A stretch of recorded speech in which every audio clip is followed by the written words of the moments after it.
2017 সালে সবচেয়ে জনপ্রিয় গেম ছিল পাবজি, যেটা শুধু কম্পিউটারেই খেলা যেত এবং এর এত জনপ্রিয়তা ছিল যে বিশ্বে সবার মুখেই এই পাবজি গেমটার কথা শোনা যেত। একমাত্র ব্যাটল রয়্যাল গেম হিসেবে পাবজি অনেক সুখ্যাতি অর্জন করেছিল 2017 সালে। আর ফ্রি ফায়ার সৃষ্টি করা গেরিনা কোম্পানি স্থাপিত হয় 2009 সালে। তাদের যাত্রা শুরু হয় সিঙ্গাপুর থেকে। গেরিনার মালিক হচ্ছে ফরেস্ট লি, যিনি একজন অনেক দক্ষ এবং ব্যবসাকে ভালো বোঝার একজন মানুষ। না হলে এই ফ্রি ফায়ার গেমটা হয়তো এতদিনে টিকে থাকতে পারতো না। তো 2009 সাল থেকে গেরিনার যাত্রা শুরু হলেও তারা কোনোভাবে কোনো গেমে সাকসেস পেল না, সবকিছুতেই তারা ফেল হয়ে গেল। একের পর এক ভিডিও গেম রিলিজ করেও মানুষের মন জয় করতে পারছিল না। তো 2014, 15, 16 সালে গেরিনা বেশ কয়েকটি গেম মানুষের সামনে উপস্থাপন করে, কিন্তু এত পরিমাণ ভালোবাসা এবং এত পরিমাণ জনপ্রিয়তা পায়নি গেরিনা কোম্পানি ওই অন্য গেমগুলোতে। কিন্তু সবকিছুতেই একটা টার্নিং পয়েন্ট থাকে, যেটা 2017 সালে গেরিনা কোম্পানিকে তাদের মোড় ঘুরিয়ে দিয়েছিল। যেহেতু 2017 সালে শুধু পাবজি গেমটাই ব্যাটল রয়্যাল গেম ছিল এবং মানুষের মাঝে উৎপত্তি হয়েছিল একটা বিশেষ গেম হিসেবে, সেহেতু গেরিনা কোম্পানির মালিক ফরেস্ট লি ভাবলো কেননা মোবাইলের জন্য একটা ভালো গেম উপস্থাপন করা যাক বা মানুষের সামনে ছড়িয়ে ফেলা যাক, যার হাত ধরে কয়েকজন টিম নিয়ে এই গেমটাকে তৈরি করার কাজ শুরু করা হলো। 2017 সালে সর্বোচ্চ ব্যবহৃত গেম হচ্ছে পাবজি এবং সবার মাঝে জনপ্রিয়তা পায় পাবজি, কিন্তু কম্পিউটারের মাধ্যমে।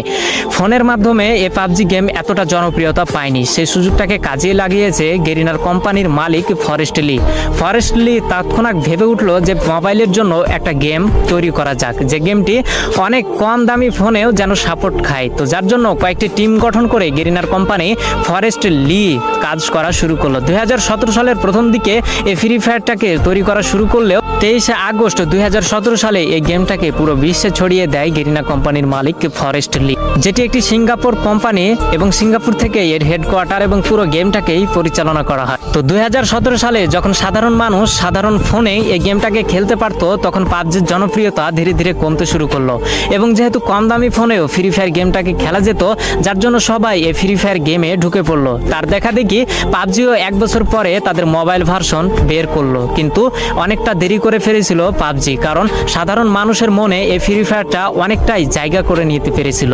তো পুরো বিশ্বে ফ্রি ফায়ার গেম এমন এমন রেকর্ড গড়েছে যা হয়তো আগামী বছরে কোনো গেম এই রেকর্ডগুলোকে ভাঙতে পারবে না।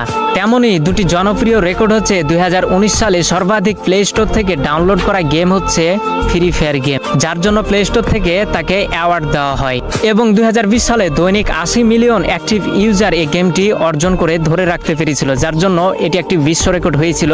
হয়তো আজ পর্যন্ত অথবা পূর্বে অথবা আগামীতে এই রেকর্ডটি ভাঙতে পারবে না কোনো গেম। তো এগুলোই ফ্রি ফায়ারকে জনপ্রিয়তা পাইয়ে দেয়নি, জনপ্রিয়তা পাইয়ে দিয়েছে 2017 সালে এই মোবাইল ভার্সন বের করে। তখন সবার হাতে 512 র্যামের ফোনগুলো অ্যাভেলেবল ছিল এবং এই গেমটা 512 MB র্যামে ভালোই চলতো। আমিও সর্বপ্রথম 512 MB র্যামে এই গেমটাকে খেলেছিলাম। এখন হয়তো এই 512 MB র্যামে এই গেমটাকে খেলা যাবে না, ফাইলের পরিমাণ একটু বেশি হয়ে গেছে। কিন্তু আগে এই জনপ্রিয়তার কারণ হচ্ছে কম দামি ফোনেও এই গেমটাকে ভালো করে মানুষ স্মুথলি খেলতে পারতো, যার জন্য পাবজিকে টপকে এগিয়ে আছে আমাদের এই ফ্রি ফায়ার গেমটি। সর্বাধিক ডাউনলোড এবং সর্বাধিক অ্যাক্টিভ ইউজার ধরে রাখতে পেরেছে আমাদের এই জনপ্রিয় গেম ফ্রি ফায়ার। তো তোমাদের কিছু মনের প্রশ্ন যেটা আমি খোলাসা করে দিচ্ছি, এই ফ্রি ফায়ার গেমটা কাকে দেখে উৎপত্তি হয়েছে বা এই ফ্রি ফায়ার গেমটি কি দেখে সৃষ্টি হয়েছে? তো উত্তর হচ্ছে এই ফ্রি ফায়ার গেমটা একটা মুভি দেখে সৃষ্টি হয়েছে। মুভিটির নাম হচ্ছে মিশন ইম্পসিবল, যেটি 2017 সালে রিলিজ করা হয়েছিল এবং এটির একমাত্র জনপ্রিয়তার কারণ হচ্ছে এটি মোবাইল ভার্সনে প্রথম গেম, যেটি শুধু কম দামি ফোনেই সর্বপ্রথম এই পৃথিবীতে এই গেমটি খেলা যেত, যার জন্য হয়তো মানুষের মাঝে এতটা জনপ্রিয়তা পেয়েছে আমাদের এই ফ্রি ফায়ার।